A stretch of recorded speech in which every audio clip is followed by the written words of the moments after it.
Thank you, conference, and thank you, Matt, for that incredibly kind introduction. Your enthusiasm alone could power half the country for many years to come.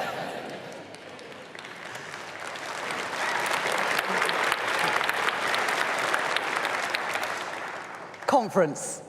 In June, at the GMB Congress, I was proud to announce this Labour government's full backing for Sizewell C, a landmark investment in a new era of nuclear power.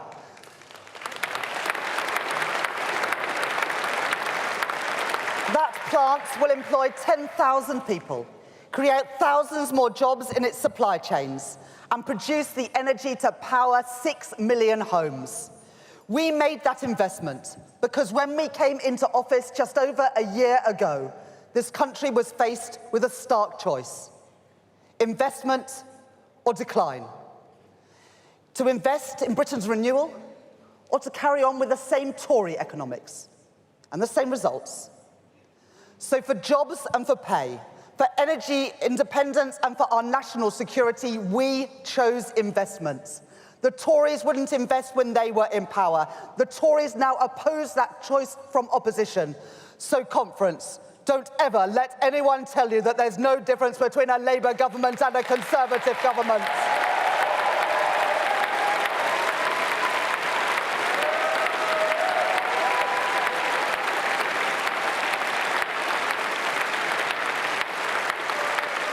I promised you we would run the economy differently. No longer would we turn a blind eye to where things are made and who makes them, or shrug our shoulders when the national interest is on the line. Because a strong economy must rest on strong foundations. I call that approach Securomics. That's why, when the shipbuilder Harland and Wolff was in danger, we chose to step in, to guarantee a future for shipbuilding in Belfast, in Devon, and in Fife. And I am proud to see the British shipbuilding industry going from strength to strength. With just last month,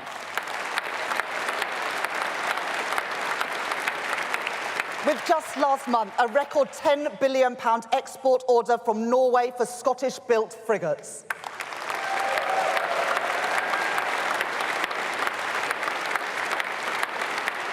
It's why we're taking action to protect the automotive industry, the jewel in the crown of British manufacturing, with a £1.5 billion loan guarantee to support Jaguar Land Rover, provide certainty and support for the jobs in its business and in its supply chain.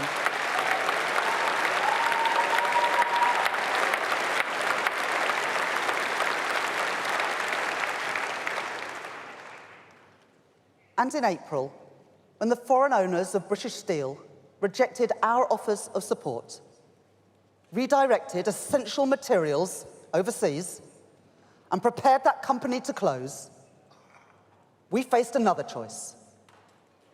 We could do what the Tories did and stand idly by while jobs and industrial capacity were lost, or we could choose a different path, to take control of that company in the national interest. That was not just an economic choice, but a test of our conviction, our patriotism, and our Labour values. This government was not willing. This government was not willing, I was not willing, to tolerate a situation in Britain's steel capacity was fundamentally undermined. And nor was I willing to see yet another working-class community lose its pride, lose the prosperity, lose the dignity that industry provides. So we chose to intervene, to save British steel and the jobs that go with it. The Tories would not back British steel, and they wouldn't back Britain's steel workers. But this Labour government is unequivocal. There must be a future, there will be a future for steel forged here on British soil.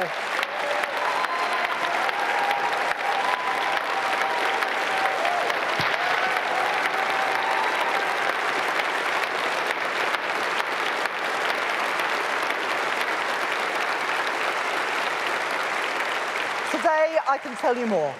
We are introducing new legislation to put our economic security first.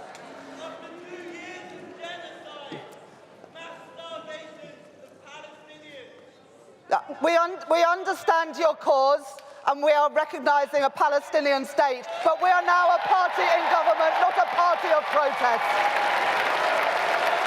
And I'm proud to stand here as your Chancellor, the Chancellor that's increased the minimum wage, a Chancellor that is introducing free breakfast clubs and free school meals, a Chancellor that's overseen 5 cuts to interest rates. That's the difference we make, and that is the difference we make in power, not through protest.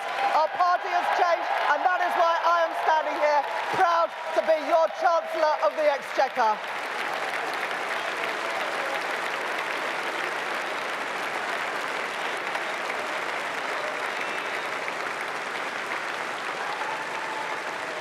We're putting Britain first, empowering us to prioritise British-built ships and British-forged steel, strengthening our national economic security, and creating good manufacturing jobs here in Britain. Because where things are made and who makes them does matter. And as we build those new railways and new roads, the new power stations and new runways for this generation and the next, we want the security and the good unionised jobs that come from making things here in Britain. I promised you we'd run the economy differently. The Tories didn't do it, and they still don't get it, but Labour does. So don't let anyone ever tell you that there's no difference between a Labour government and a Conservative government.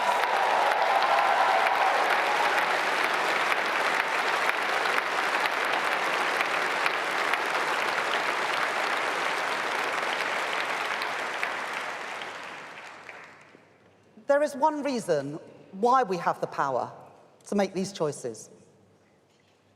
It's not a matter of luck or a routine swing in the political pendulum.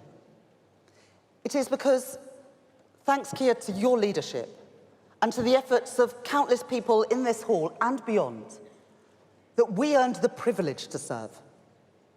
Because we, every one of us, gave our all to regain the trust of the British people, to earn this precious chance to put our values into practice.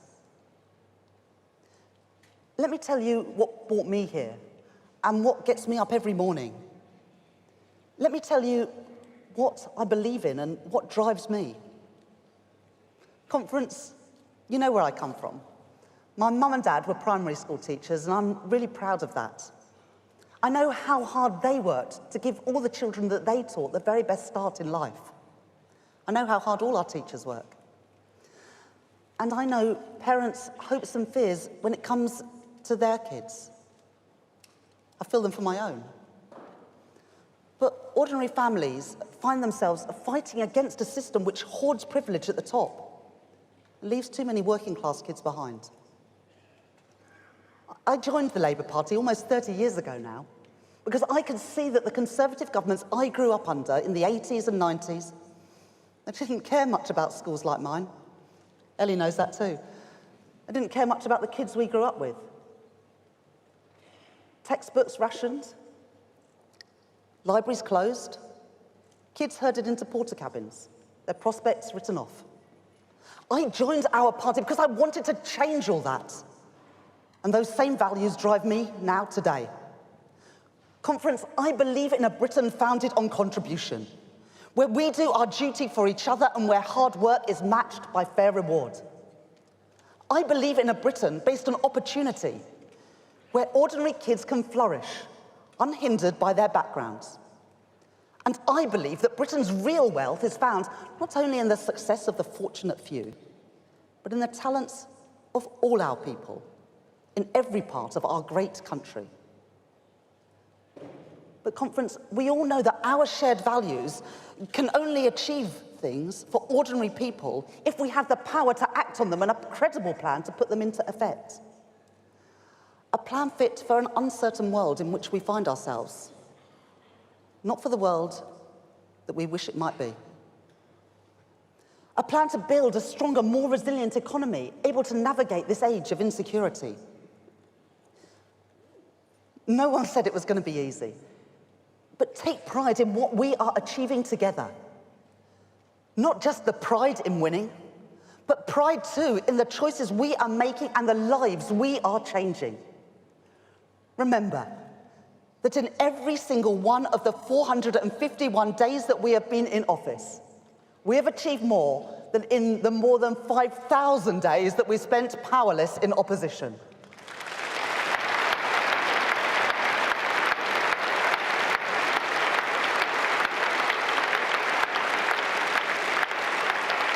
Every day since the 4th of July last year has brought with it a chance to change Britain for the better. Creating Britain's first genuine living wage, getting spades in the ground on new road and rail projects, backing our communities to strengthen pride in place, including here in Merseyside with the reopening of Southport Pier, investing in homegrown British energy, freezing fuel duty, capping bus fares, recruiting new neighbourhood police, opening school breakfast clubs, expanding free school meals, lifting 100,000 children out of poverty as we do it, and delivering a pay rise, a deserved pay rise, to our nurses, our teachers, our police and our armed forces. And conference, we're making the NHS fit for the future too, with £29 billion a year towards its day-to-day funding, a record cash investment, the NHS, created by a Labour government, protected by every Labour government, and renewed by this Labour government.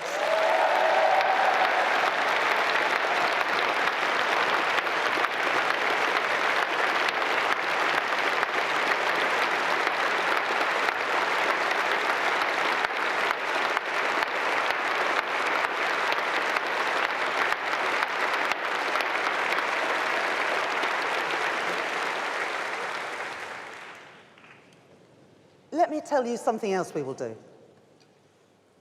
I remember as a kid that my school library was turned into a classroom because there were more students than there was space. Think about the message that that sends about a government's priorities.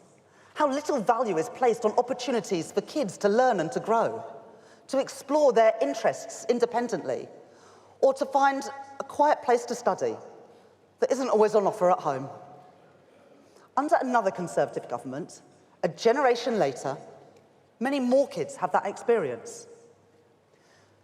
Today in England, there are 1,700 primary schools that don't have a school library. That's not right, and I will not let it stand. So I am committing here today to providing a library in every single primary school in England by the end of this Parliament.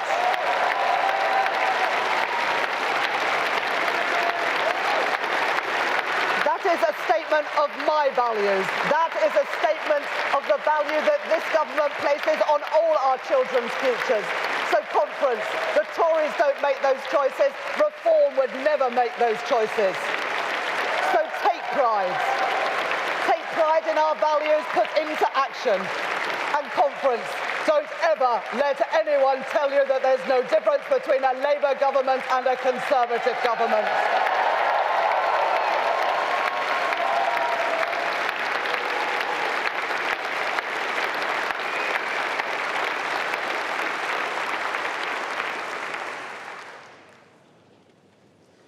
Remember how it felt to look on as the Tories took our country in the wrong direction.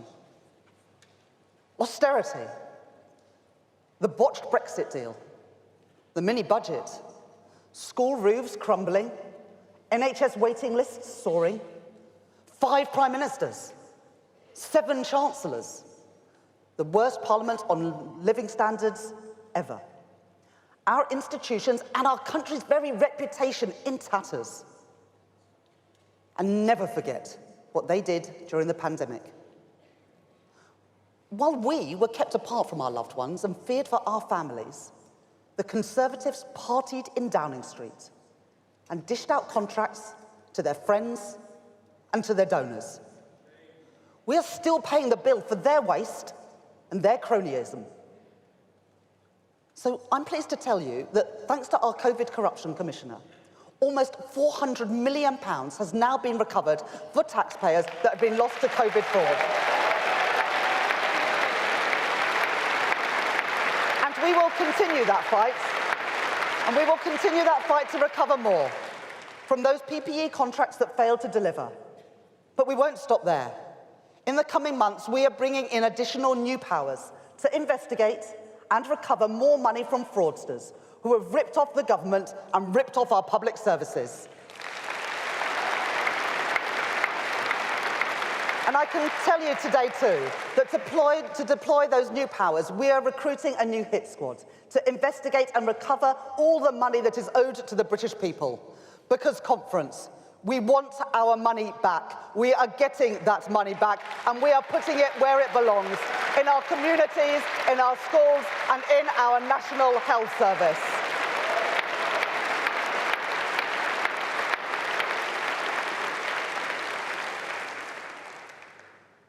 But the most enduring consequences of the Conservatives' time in office come from their economic failure. They made Britain poorer. They made working people poorer. And they left our public finances in disarray. The single biggest factor underlying Britain's challenges on the cost of living, on the public finances, and on our public services is their 14-year failure on economic growth. If the UK economy had grown at just the average of other advanced economies in those 14 years, our economy today would be £140 billion bigger. That's almost £5,000 for every family in the UK. Our economic renewal will rest on stability to keep taxes, inflation, and interest rates as low as possible.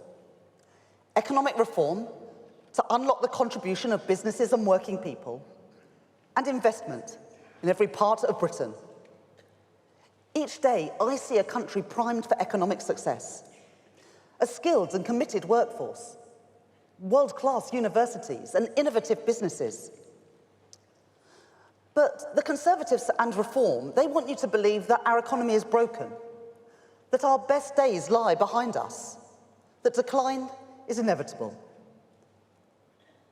I fundamentally reject that. It's not the country I see around me, not the future that I believe in. I know that things are still difficult. Bills are too high. Getting ahead can feel tough. And there are still too many obstacles in the way for businesses. And so our central economic objective is to change that. Growth to improve living standards is the challenge, and investment is the solution. By overhauling our planning system, reforming our pension system, launching Britain's very first national wealth fund and a modern industrial strategy, and signing new trade deals to back our manufacturers and our exporters, with India, with the United States, and with our closest neighbours and allies in Europe. Just this month, thanks to Keir's hard work, we secured £150 billion of overseas investment just from the United States.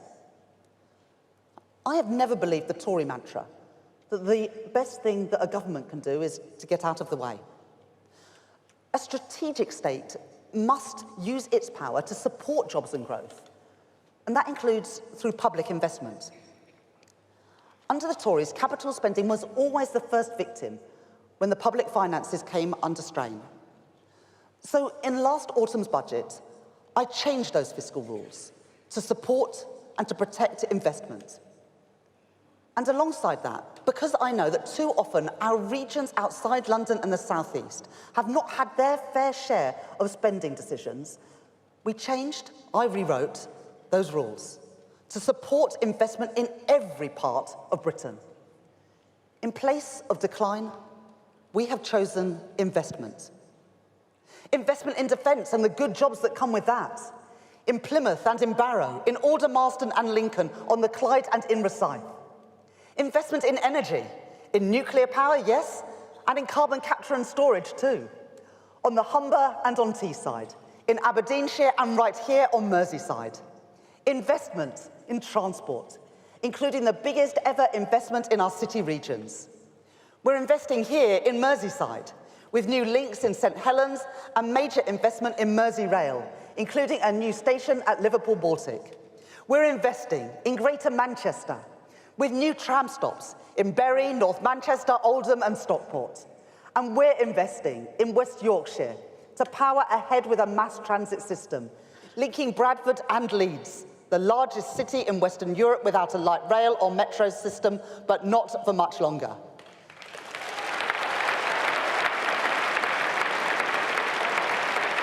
We're investing in South Yorkshire and backing Doncaster Sheffield airports. We're investing in the North East to extend the Tyne and Wear Metro, linking Washington with Newcastle and Sunderland. We're investing in the East Midlands to link up the Trent Arc. We're investing in the West Midlands, extending the Birmingham Metro and backing the Midlands Rail Hub to link Birmingham, Worcestershire and Herefordshire with Wales. And we're investing in Welsh railways with new stations and new infrastructure, the benefits of two Labour governments working together.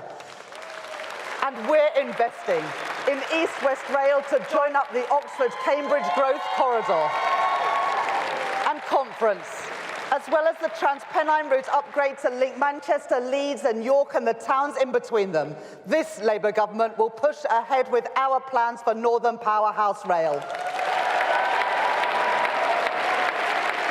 Plans never delivered by the Conservatives, plans opposed by Reform, but backed by this Labour government, a vote of confidence in the north of England, to get people to work, to connect families, to create jobs, and to build prosperity in towns and cities scarred by underinvestment for far too long.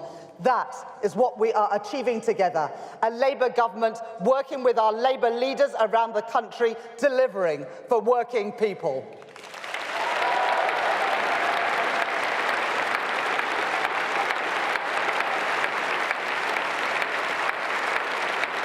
Conference, we're not just investing in defence and energy and transport. The housing crisis is one of the greatest challenges that we face. Every family deserves the security, safety and the joy of a good home. That is why we are powering ahead with our commitment to build 1.5 million homes in this Parliament.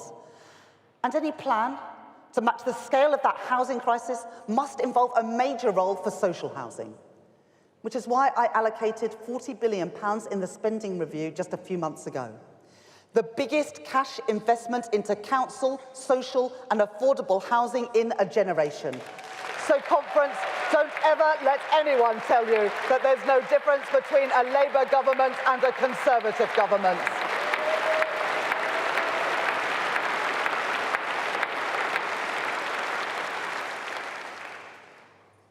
But, Conference, let us be clear. All that we are doing is only possible because we, all of us, put in the hard work to show the British people that we could be trusted to manage our economy. Because we were unequivocal in our commitment to economic responsibility. And I will never, ever squander that hard-earned trust.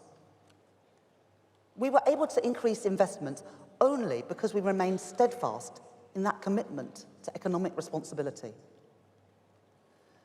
That is not a trade-off with our Labour values. It is essential to our Labour values. Because our ambition for Britain, our dedication to social justice, is not measured in the size of the deficit you are willing to run, but in the choices we make to defend and advance the interests of working people. And responsible management of our public finances is an integral part to that most basic mission. It is because of the stability that we have created that we have seen 5 cuts to interest rates since the general election. Mortgage costs coming down and hundreds of pounds back in the pockets of working people.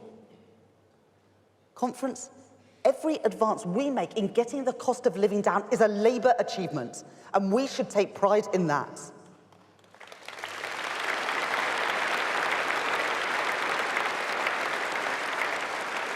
When I said that we must not and would not take risks with Britain's economic stability, that argument was not just for an election.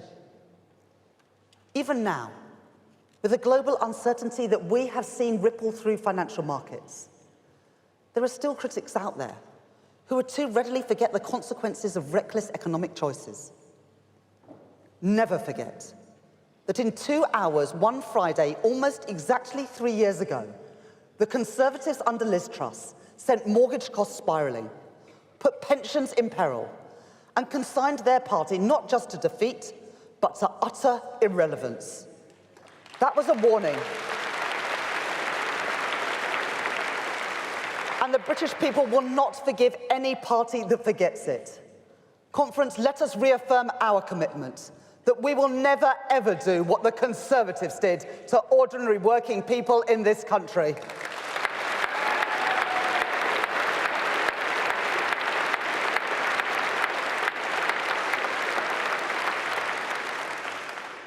But I do know that there are still people who peddle the idea that we could just abandon economic responsibility, cast off any constraints on spending. They are wrong, dangerously so. And we need to be honest about what that choice would mean. Because when spending gets out of control, when market confidence is lost, that doesn't just show up in some OBR report and some difficult headlines a few months later. It is felt immediately in the growing cost of essentials and rising interest rates. And let me tell you, there is nothing progressive, nothing Labour, about government using 1 in every £10 of public money it spends on financing debt to interest. Billions of pounds every single year going towards repaying debt racked up by the Tories, paid to overseas hedge funds and investors. That's not how I want to spend public money. In the months ahead, we will face further tests, with the choices to come made all the harder by harsh global headwinds and the long-term damage done to our country, which is becoming ever clearer. Our first year in power was about fixing the foundations. Our second must be about building a renewed economy for a renewed Britain. A renewed economy that works for working people and rewards their contribution. A renewed economy where we reject austerity and support our public services. A renewed economy that supports investment, that gets inflation and borrowing down, and where we build growth in every part of Britain. I will make my choices at that budget. They will be choices to take our country forward. And whatever tests come our way, whatever tests come my way, I make this commitment to you. I will take no risks with the trust placed in us by the British people.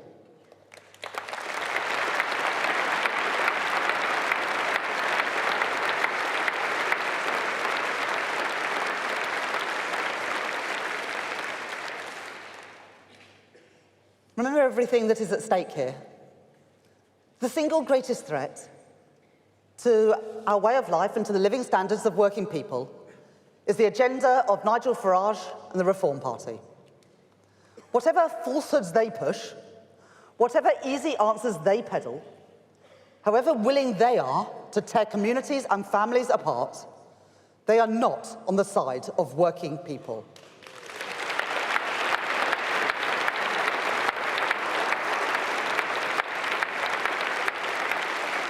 Conference, here are the questions that we must never tire of repeating between now and the next election. Who is standing up for Britain's working people? A Labour government introducing the biggest upgrade of workers' rights in decades? Or a Reform Party which has opposed those rights every single step of the way?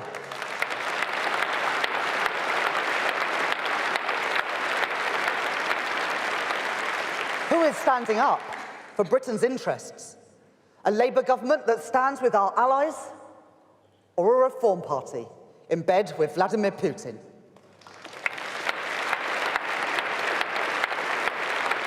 Who is standing up for Britain's economic stability? A Labour government resolute in getting prices and interest rates down, or a Reform Party that cheered on the mini-budget of Liz Truss?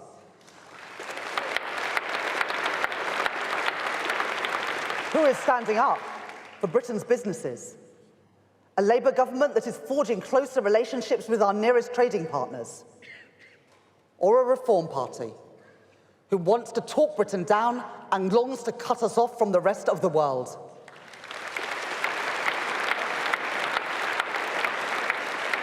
And who is standing up for Britain's National Health Service? A Labour government investing record amounts in our NHS, or a Reform Party opposed to the very principle of a publicly funded healthcare system free at the point of use? Every time, on every issue, it is Labour that is standing up for working people and standing up for our national interest.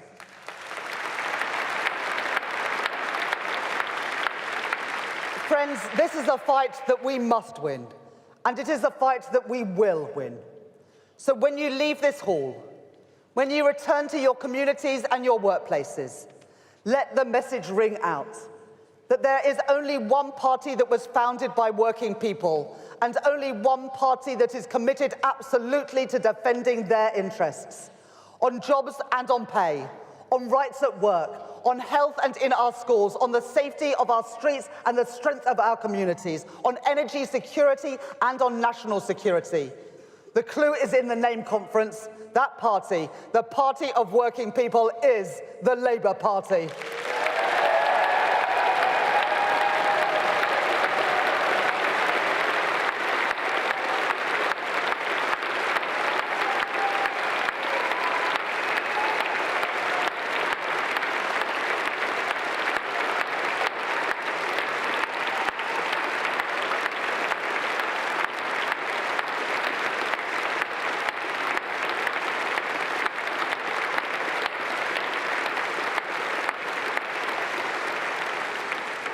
I'll tell you about my patriotism. It's about the strength of our military and the security of our borders, absolutely. But it goes well beyond that.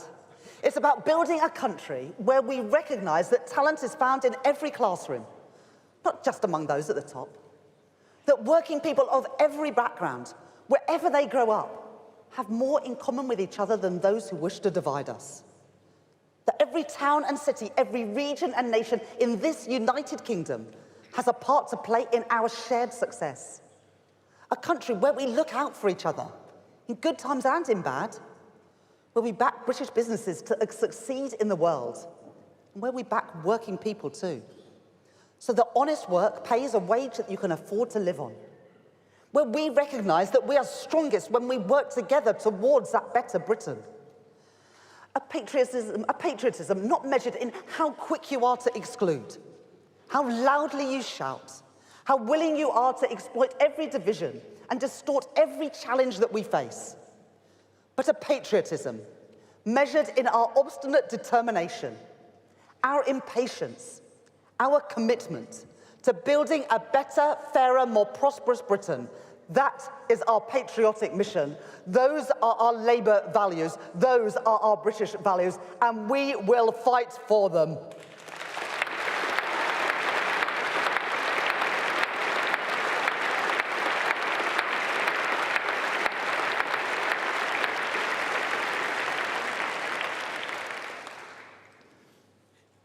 Conference, never forget who we do this for.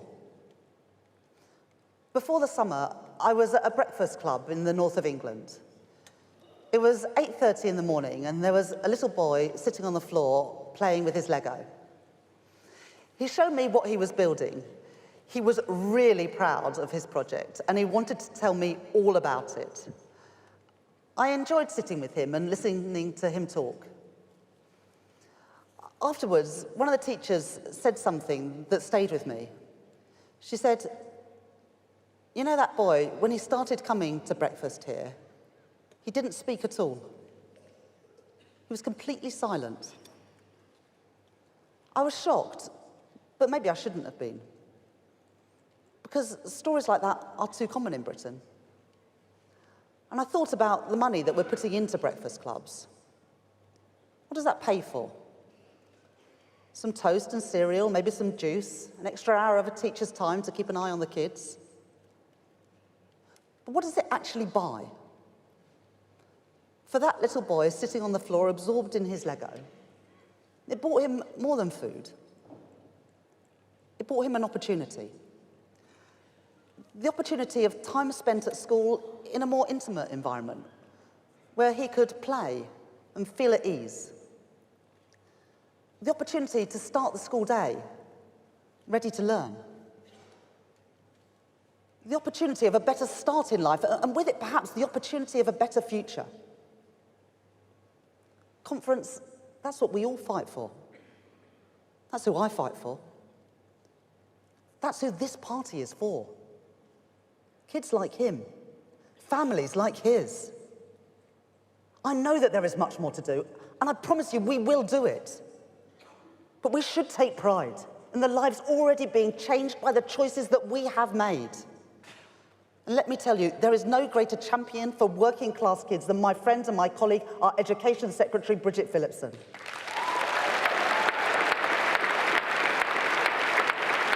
Believe me, she will not rest, and I will not rest until those barriers to opportunity are torn down. That is what we are in this for, friends.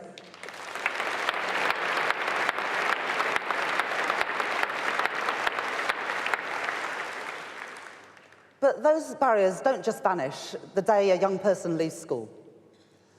The last Labour government supported hundreds of thousands of young people into work with its New Deal.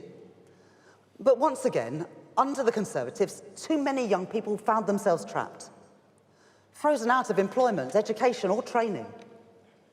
There's no defending that. It's bad for business, bad for taxpayers, bad for our economy. And it scars people's prospects throughout the rest of their lives. At the spending review, I pledged record investment in skills to support our young people. And today I can announce that with that investment, we will fund a new youth guarantee. Every young person will be guaranteed either a place in college for those who want to continue their studies, or an apprenticeship to help them learn a trade vital to our plans to rebuild our country, or some one-to-one support to help them find a job.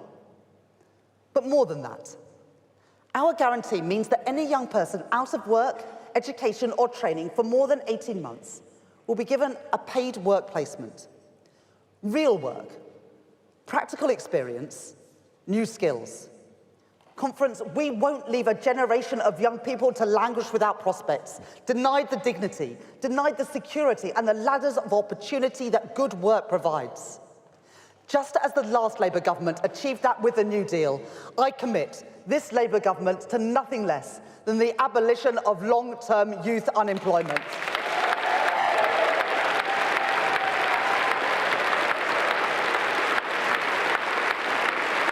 We've done it before, Conference, and we will do it again, and that is the difference that this Labour government is making.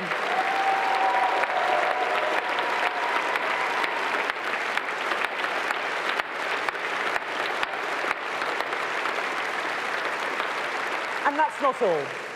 We should not cut young people off from opportunities that my generation took for granted.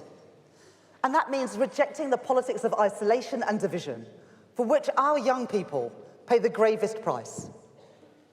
It means defying those voices which claim to speak in the national interest, but which demand that our people, our communities, and our businesses suffer the consequences for a Britain cut off from the rest of Europe. I don't want young people to miss out on the chance to enrich their lives through travel, experiencing other cultures, working and studying abroad. Those opportunities cannot and must not be the sole preserve of the wealthy and the fortunate. So, as well as making it easier to trade with Europe, as well as making it easier to travel in Europe, I can tell you today that we are working with the European Union to secure for young people in Britain the maximum economic and cultural opportunities available through an ambitious agreement on youth mobility. So, Conference, don't ever let anyone tell you that there's no difference between a Labour government and a Conservative government.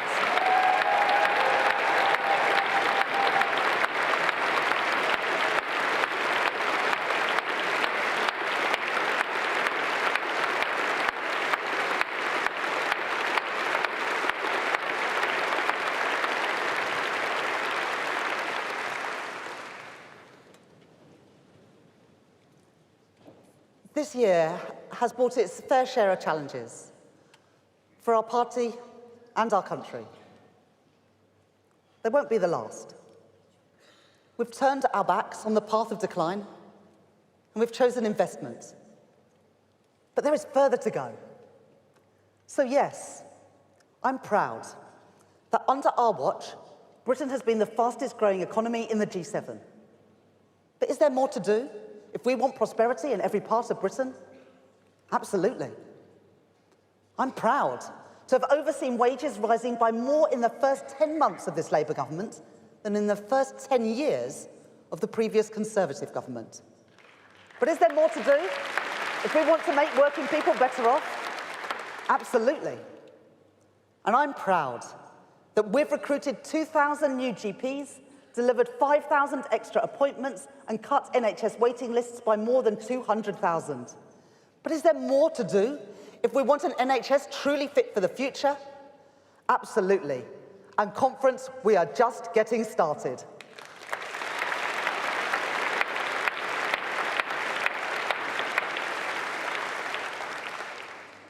So whatever challenges come our way, don't be deterred, because I can see the destination if we stay true to our course. A Britain where every child can flourish, no matter their background or their parents' jobs or where they grow up. And never let anyone tell you that there's no difference between a Labour government and a Conservative government.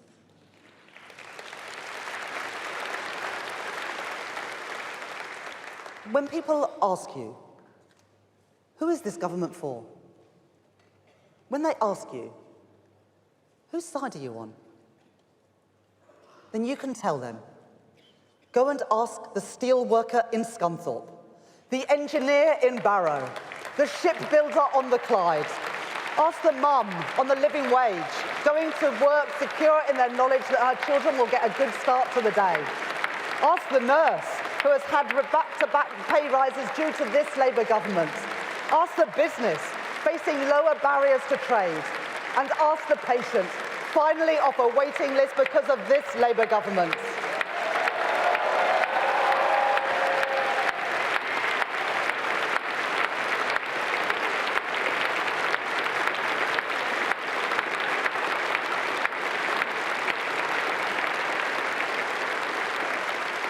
There is further to go.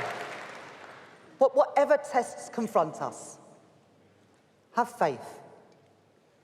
Because our party and our country have overcome greater challenges than these. Have faith. Because the opportunity to serve is what we came into this for. Have faith, knowing that this Labour government will not rest. I will not rest until our patriotic cause is realised. In a Britain that prizes contribution, that unlocks opportunity, that silences the nagging voices of decline. And never let anyone tell you that there's no difference between a Labour government and a Conservative government.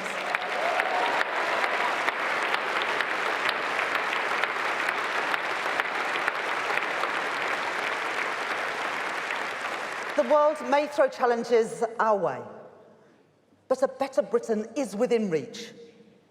A Britain where the barriers to opportunity are torn asunder.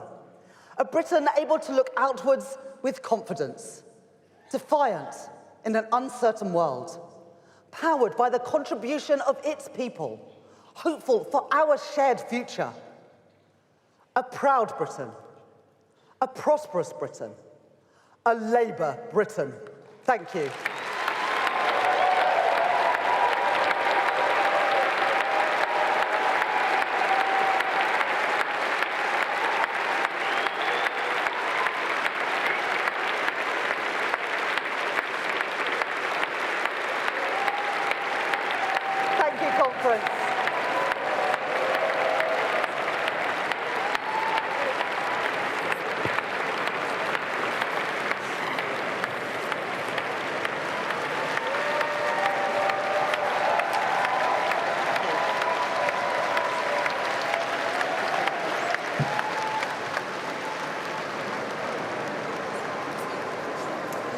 And there we go, Rachel Reeves' speech to Labour Party conference, going straight over to the Prime Minister for his congratulations for her speech. There was a little bit of policy in there. She was talking about a new youth guarantee. She was talking about libraries in every primary school in England by the end of the Parliament. But really this was quite broad brush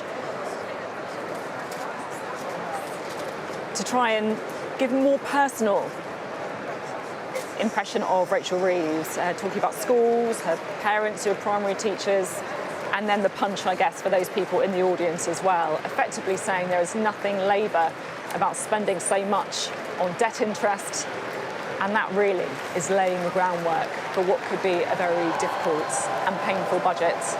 That's a little hug there from her sister there, Ellie Reeves, perhaps the most heartfelt one there. I think you can see a note of relief in Rachel Reeves' speech. Let's bring in our political editor, Beth Rigby there. What did you make of the speech? Well, I mean, I think the first thing to say, she clearly looks very pleased with how that went down in the hall.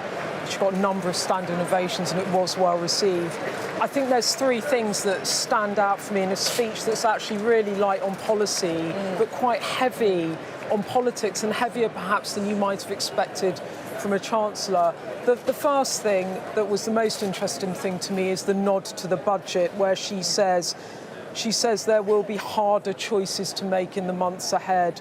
She said we will face further tests, with the choices to come made all the harder by harsh global headwinds and the long-term damage done to our economy, which is becoming ever clearer. So a Chancellor there signalling that she has got some very difficult choices to make in this budget, when they're expecting downgrades in economic forecasts from the fiscal watchdog, the Office of Budget Responsibility, and she has to find tax rises that she perhaps not had expected to find a year after she had a once in a Parliament budget where she raised tax by 40 billion and told business, I am not coming back for more. So that's the kind of political challenge for the Chancellor. So that's the first thing I say. I say the second thing, Sophie, that was really interesting in that is the way in which she framed the argument of investment versus decline. I'm just trying to get into my laptop so that I can find the quotes. This is live broadcasting. Your laptop locks after a while. Laptop's locked after wing that. But she talked about investment versus decline. I think there's two attacks in this. There's an external attack on those that are, she would argue, talking the country down, and that is reform, and I'll come back to that, but also she took aim again at the Conservatives' record, and then she spoke a lot about investment, going through all of the investments that the Labour Party are making around the country, to the delight of the hall. And really what she's trying to do there is trying to paint the electorate's choice between a Labour Party investment in and a Reform Party talking the country down, and that's where it comes to the politics of it, Sophie.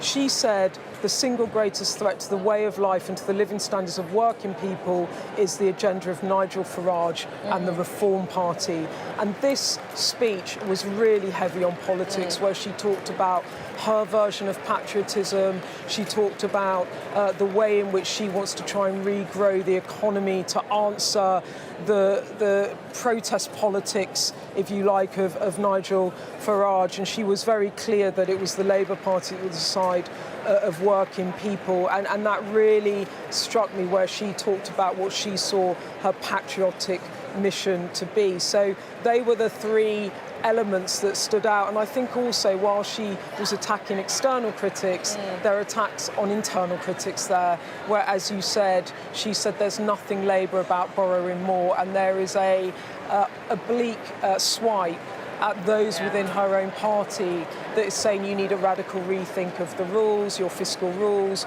you need to borrow more, you need to think again about how you're running the economy. She is like, the lady is not for turning on that. It's interesting, isn't it? Because, as you say, it was pretty light on policy, and I'm not saying that to denigrate the announcements that were made, that some people will think are very, very important. The youth guarantee, which means that if you are a young person and you've been out of work for 18 months, then you get that offer of paid work experience, paid apprenticeship or training, and then the libraries in every school, every primary school by the end of the Parliament in England. But at the same time, look, Beth, we're watching this, aren't we, for clues on that budget, which is going to be one of the defining moments of this Labour government. And it does feel, doesn't it, that she's laying the groundwork, not just with the wider public watching at home, but also with her own party. Like, buckle up, it's not going to be easy. She was very clear about the tough choices ahead. She nodded to that throughout the speech, that there were going to be difficult choices, that this journey wasn't going to be easy. And I think what she was trying to paint, which Labour have been criticised in the past for not doing, is she's trying to sort of paint a brighter horizon. And it was interesting, wasn't it, that really where all the policy announcements were, it was all around young people and children, getting young people back to work, letting young people go and live in Europe, vice versa, making sure that every primary school had a library by the end of this Parliament. Yeah, it's interesting on that as well, because, you know, there has been criticism of Rachel Reeves, but also Keir Starmer, that they haven't painted the vision enough. And that's kind of what she did a bit there. Yeah, right? I think the thing that you might see this week, Sophie, and I wonder whether Starmer will lean into this argument about skills and education, is you have a Chancellor and a Prime Minister there that both came from very modest backgrounds, that both are very driven by that. And I think we're getting Darren Jones on, who himself also went to a state school, a working class background from Bristol. And there is a theme through this cabinet about social mobility and education and opportunities in life. And I think we're going to hear a lot more of that, and that being woven into this idea of Labour's patriotism, if you like. Yeah, it's interesting, isn't it? And as you say, as Beth was saying there, really the kind of soft political argument, if you like, painting a bit more of a picture about Rachel Reeves, all about education, about saying that actually it should all be about making sure that ordinary children have the opportunities as well. But all eyes, of course, on those decisions in the budget coming up. Well, I'm pleased to say we can get a bit more of this with the Chancellor of Lancaster, Darren Jones, who joins us now. Great to have you on the programme today. What did you make of Rachel Reeves' speech? Well, I thought it was a brilliant speech. I mean, of course I would say that, but I think for viewers at home, they will see from what Rachel was setting out in her speech today, that direction of travel the country's going in, that renewal of Britain, a country where children from all backgrounds and all places will have the opportunity to have fruitful lives and a growing economy to be able to contribute to. It felt like she had a message for backbenchers as well, saying, you know, there's nothing Labour about spending this amount of money on debt interest. In other words, you know, you're going to have to suck up some difficult decisions in the budget. Well, she's right. I mean, we inherited over £100 billion on the nation's credit card from the Tories because they couldn't figure out how to pay the bills for 40 years. Yeah, but you've added to it as well, haven't you? Come on. Well, you can't pay off £100 billion on your credit card in 1 year, but we're having to pay the interest payments every single year. It's costing an absolute fortune to be able to do that. And Rachel's right. We want to put that into the NHS, into schools, into supporting local communities. So there are going to be difficult decisions. Well, that's why you can't just keep paying for day-to-day costs with borrowing. You've got to pay for them with tax receipts, and you need a strong economy that's growing to do that. On the taxes, because I honestly am a bit confused on this, right? Because some people are saying that Rachel Reeves has effectively ruled out tax rises in the budget, like VAT, income tax, that's all not moving. And then others are saying that actually she's left herself a bit of wriggle room, it's carefully worded. What is actually the truth? Well, the truth is, today the manifesto stands. I mean, you've seen the wording on that. Rachel's told you that in interviews. The budget is not until November the 26th. So we're not going to say at party conference today what the budget is. We have to tell the country that in Parliament in the normal way. But will the manifesto stand at the budget? Well, the manifesto stands today because decisions haven't been taken yet. We've got forecasts coming. It might change before the budget, then. Well, we've got forecasts coming from the Office of Budget Responsibility. We don't know what those say yet. The first one comes this Friday. We've got another 2 or 3 to go until we get to November. And when the Chancellor is in a position to make decisions, which she will be in the coming weeks, she will make those decisions and then she'll tell the country at budget in the normal way. So basically you cannot rule out raising VAT or income tax, for example, now? I'm not ruling anything out or anything in. All I'm saying is today the manifesto stands. We've got a budget process to go through, and any decisions will be announced to Parliament in the normal way. I've got the exact wording in the budget. Oh, great. I went to look in the manifesto. I went to look back at it this morning. Yeah. Your commitment to the British people is we will ensure taxes on working people are kept as low as possible. Labour will not increase taxes on working people, which is why we will not increase national insurance, the basic higher or additional rates of income tax or VAT. Are you saying that stands now, but it might not after November the 26th? I'm saying it stands, and if you look at our actions in the last budget, through the spring statement, through the spending review, we honoured those commitments, and we're going to keep doing so. I don't think he's ruling. I mean, saying today feels quite significant, like, I'll be honest. All by I'm the end saying of the year, you might whip up that manifesto pledge. That's not what I'm saying, but all I'm saying is I can't tell you what's going to be in the budget today because the budget will come on the 26th of November. Yeah, but you can say that you're going to honour your manifesto commitment. As I said, the manifesto stands, and in all of our actions, we have honoured that manifesto position. You say the manifesto stands today? Yeah, and look, I mean, we can keep going around it in circles, but the budget is the budget. That will get announced on the 26th of November into Parliament, and the decisions will be taken in advance of that. Okay. Look, it's been a difficult year, I'm sure. You will acknowledge that. Rachel Reeves has acknowledged that as well. Is Andy Burnham the answer? To what question? To the solution to your difficulties. Look, Rachel also made it clear in her speech, right, that this has also been a great year. There's been some challenging decisions. Take the bait on Andy Burnham. What's going on? Is that what you really want to? Yeah. I mean, look, but also, let me just say this though, right? Like for people who were on strike and being ignored that are back in work, for the extra money in the NHS, for the national minimum wage going up, for kids being able to get their breakfast school clubs, for childcare being funded, there are lots of examples in our first year where we're making a positive difference to the lives of millions of people across the country. That doesn't deny there's been some difficult decisions too. I totally get that. But Andy Burnham is not the answer to whatever this question is, because there is no question for him to be the answer to. He is the answer to a brilliant mayor in Greater Manchester, which makes a vital contribution to our economic growth strategy across the country. And I know that people in Manchester value and support the work that Andy's doing, and he's going to keep on doing that. So he should stick to the day job? Well, he said he has no plans to walk away from Greater Manchester, and I support him in that position. You were his campaign manager, weren't you, in 2015 in the Southwest? So you have long ties with I like Andy. Andy's a friend of mine, yeah. Have you spoken to him in recent days about I've not seen him at around conference. him? I've not seen him at conference, no. Not yet. Hopefully I will do before we finish. Okay. Why is Labour incapable of even talking about the possibility of having a female leader? Incapable of talking about having a female... Why are we incapable? We should talk about it. I'm happy to talk about it. Would you like the next leader to be female then? I'm not even thinking about the next leader because we've got Keir Starmer as our leader and Prime Minister, and that's how it's going to be. Okay, understood. What do you think Keir Starmer needs to do? Let's just look forward to tomorrow. What do you think Keir Starmer needs to do to try and convince people that Andy Burnham needs to pipe down more and he's going to be the next leader for the next election? Keir is not worrying about Andy Burnham. Let's be very clear about that. What Keir is doing is going to be delivering a really important speech tomorrow about the future of the country and that message to the public, a future where you can have a Britain renewed or a Britain that is riled with division and hatred under reform, and an important message to the Labour movement, and quite frankly to the progressive movement outside of the Labour Party too, which is that we are in a place now with populism on the right and quite frankly a bit of populism on the left that risks taking us down a much darker path for our country, and all of us have to step up to that battle. What does that darker path look like?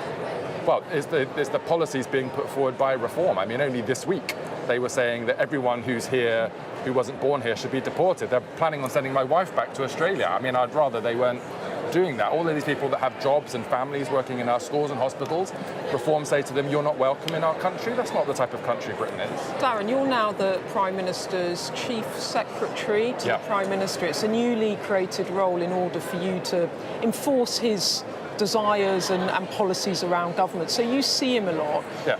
How is he feeling given the noise around his leadership, and has it put more pressure on him for tomorrow? Briefly. Well, no, is the answer to that question. He's fired up, he's positive about the future, and every day he comes in to get on with the job which he was elected to do. Thank you very much for being with us, and thank you, Beth, as well, for all that analysis. We're going to have lots more analysis coming up on Sky News. It's a big day here at the Labour Party conference with the Chancellor's speech in Liverpool.